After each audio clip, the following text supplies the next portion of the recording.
Hare Krishna, Gauranga. So doing this a bit slightly different from how I would normally do it, but let's see how it goes. This is another 30 key verses of the Bhagavad Gita. I'm just going to read through the shloka and purport quickly, and then try and speak something as we go here.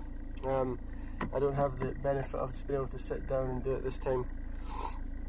So this is Bhagavad Gita 5.18. Om Namo Bhagavate Vasudevaya. Om Namo Bhagavate Vasudevaya. Om Namo Bhagavate Vasudevaya. Vidya Vinaya Sampani Brahmani Gavi Hastini Sunichaiva Swapakicha Pandita Samadarshanaha. The humble sages by virtue of true knowledge see with equal vision a learned and gentle Brahman, a cow, an elephant, a dog, and a dog-eater, outcast. Purport by the Divine Guru Srila Prabhupada Ki Jai. A Krishna-conscious person does not make any distinction between species or castes. The Brahman and the outcast may be different from the social point of view, or a dog and a cow and an elephant may be different from the point of view of species, but these differences of body are meaningless from the viewpoint of a learned transcendentalist. This is due to their relationship to the Supreme, for the Supreme Lord, by his plenary portion as Paramatma, is present in everyone's heart. Such an understanding of the Supreme is real knowledge. As far as the bodies are concerned, in different castes or different species of life, the Lord is equally kind to everyone because he treats every living being as a friend, yet maintains himself as Paramatma, regardless of the circumstances of the living entities. The Lord as Paramatma is present both in the outcast and in the Brahmin, although the body of a Brahmin and that of an outcast are not the same. The bodies are material productions of different modes of material nature, but the soul and the supersoul within the body are of the same spiritual quality. The similarity in the in the quality of the soul and the supersoul, however, does not make them equal in quantity, for the individual soul is present only in that particular body, whereas the Paramatma is present in each and every body. A Krishna-conscious person has full knowledge of this, and therefore he is truly learned and has equal vision. The similar characteristics of the soul and supersoul are that they are both conscious, eternal and blissful, but the difference is that the individual soul is conscious within the limited jurisdiction of the body, whereas the supersoul is conscious of all bodies. The supersoul is present in all bodies without distinction.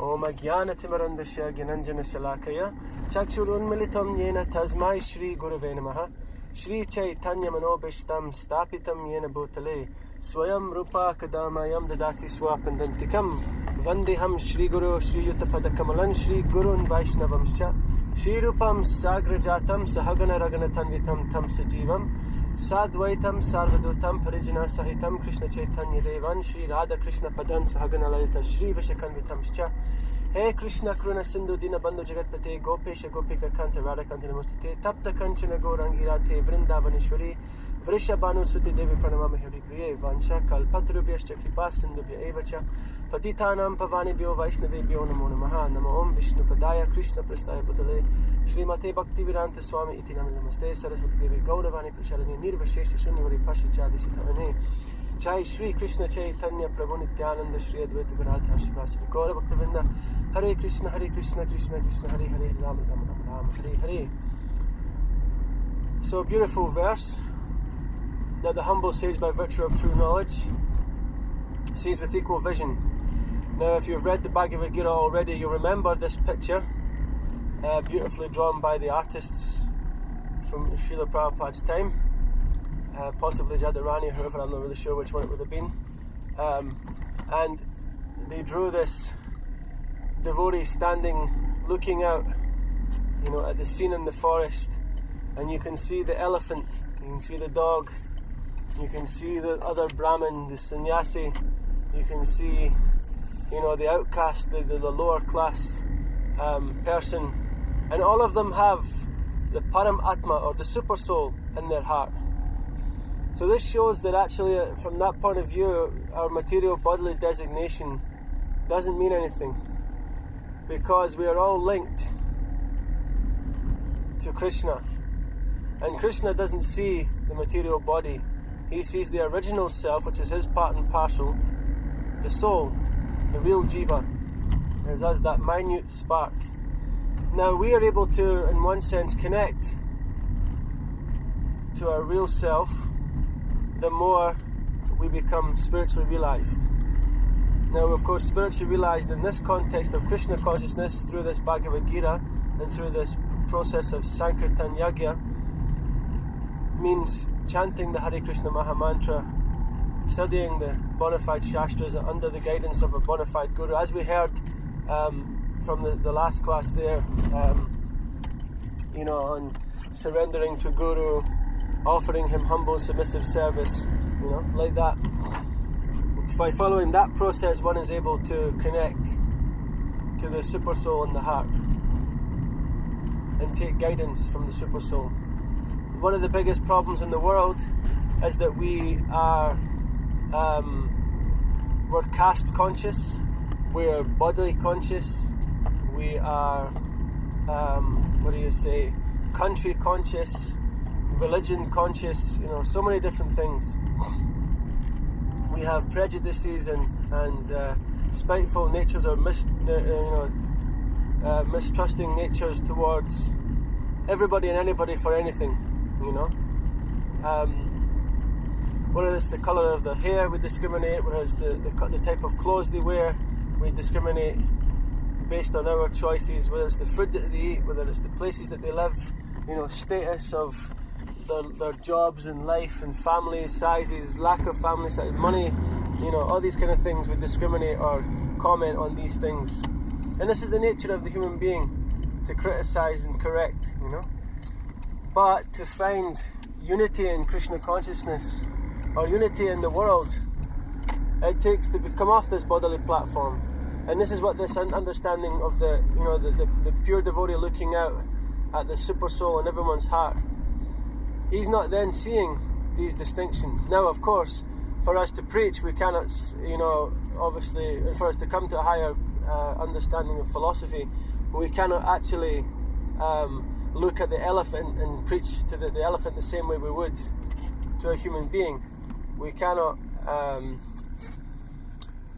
expect an uneducated person to accept philosophy or to understand higher parts of knowledge or worldly knowledge as an educated man would.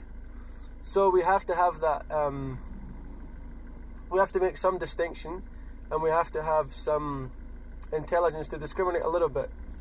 The concept of discrimination usually means that we separate, that we segregate them off into different categories. But discrimination, just merely in the Krishna conscious sense, as per the nectar of instruction, simply means to be able to approach them and deal with them properly. Because if we do not understand who it is that we're dealing with, then we can make offence. And even more dangerous, according to Radhanath Swami in a lecture I was hearing, even more dangerous than sex life, illicit sex life, or intoxication, gambling, these vices of the four regulative principles, even more dangerous than those things is to criticize or offend a Vaishnav. Now, we're talking here, of course, merely at the level of preaching to the materialists, or what we call sometimes kind of wrongly a little bit, the karmis, or people who are acting in a fruitive manner, whose lives are not really spiritualized to the degree where they're giving up this concept of I and mine. So fruitive people who are acting fruitively, basically, it's called those who are accruing karma, karmis. It's not a wrong thing. It's just that we're living a little bit misguided life. We should, as devotees, we want to be merciful and compassionate towards those people. So to that degree that we can see where they're at, we can help more. So then the next part comes. So we have to look and see how we would approach them properly, and whether that's just simply giving some yoga process with a little bit of kirtan, giving some prasadam, giving some kind words, giving some inspiration, giving even a bridge preaching style talk where we just talk about positive energy, good vibrations, good moods, so on and so forth, not necessarily on the ultra advanced spiritual platform, just simply speaking in a nice way for encouragement to the people. These are the kind of things that devotees looking to do. How we can bring people to Krishna consciousness without necessarily having to preach them in the most direct way. because it may not be that they're on that platform. And even with devotees, we have to be able to, give service, as we heard again, submissive and humble service to that spiritual master and to those advanced devotees who don't have any mood of discrimination or criticism, like that. We should be able to follow strictly those devotees and serve them and their pastimes in this movement of Krishna consciousness. And for the junior devotees, we should be able to give them guidance, if they ask for it, give them instruction, so on and so forth, that will help them advance. And among your peers, just simply enjoy giving and taking relationship, giving prasadam, dancing together in kirtan, sitting and discussing Krishna Katha. This is the peer-to-peer Krishna consciousness. So many wars and so many conflicts have went on and are going on to this day due to this idea of this is our line on the ground. Prabhupada himself, many times he would make that point. What is in this big massive world, this huge planet, all it really is just a border. It's just a line in the ground that dictates who owns the power of which place. But who can really own a piece of land? Who can dominate over something like that, So no one has any real right to command over these things, and yet the battles are so severely fought over these strips. So we want to give up that kind of consciousness, because simply it's never brought anyone any further to Krishna consciousness, And on the idea of obviously forcing the religious principles on others, if a certain group comes into an area and then declares that this area is now the preaching zone of such and such, these kind of things have gone on, and that also is wrong. Krishna consciousness is what we understand as a change of heart. It's when your heart becomes softened, by seeing who Krishna is and who we are in relation to him. Then that brings that change that makes you actually want to surrender and wants to perform these devotional activities. It's not simply that you can just be told to be Krishna conscious, to just accept merely on the platform of another's instruction. So also going around and forcing Krishna consciousness on others is just another part of this mode of ignorance approach to life. My way or the highway type thing, So what do? We've been around in these kind of things where we see each other in such a way, he's got more money, I've got less money, he's got better clothes or looks or these different things. But these will all be taken away. These are material designations. They'll be taken away by time. They'll be taken away by some other situation, So these are not the things to hold on to. The real thing is to hold on to is what we have already, our eternal nature as the soul, and our eternal connection to the Supreme Soul, the Supreme Personality of Godhead, Krishna. That is the one thing that cannot be taken away. We may pass through lifetime after lifetime in this material world, which we don't want to do. That's a massive thing to stress. We do not want to continue to revolve around in this samsara dava, the cycle of repeated birth and death. We don't want to do that. But if we do that, we'll experience all these different bodies. Sometimes due to some pious activity, we'll gain the body of a rich person, and we'll enjoy so much in the material world. And other times, we'll experience so much suffering through the body of either an animal or the body of a person with less facilities, And we've already did that. But now, having come to Krishna consciousness, we're able to see that both rich or poor, or highly intelligent or uneducated, none of these material designations will bring about any real happiness. What will bring about real pleasure is when one connects to the source of all pleasure, you know. And it's one thing as well, actually, to understand that there's this concept of pleasing the Vaishnavas, but we should also make sure we understand what Jiva Daya is, that we should give pleasure to these conditioned souls also, and that also means giving them Krishna consciousness. I know, again, to what degree we have to be intelligent, we have to be clever, you know. Just simply give them what they can take and kickstart them on their journey, you know. Be merciful to them and just kickstart them. Don't, you know, bewilder them by giving full entire in-depth classes or something, you know. Just merely preach in whatever way you can, you know.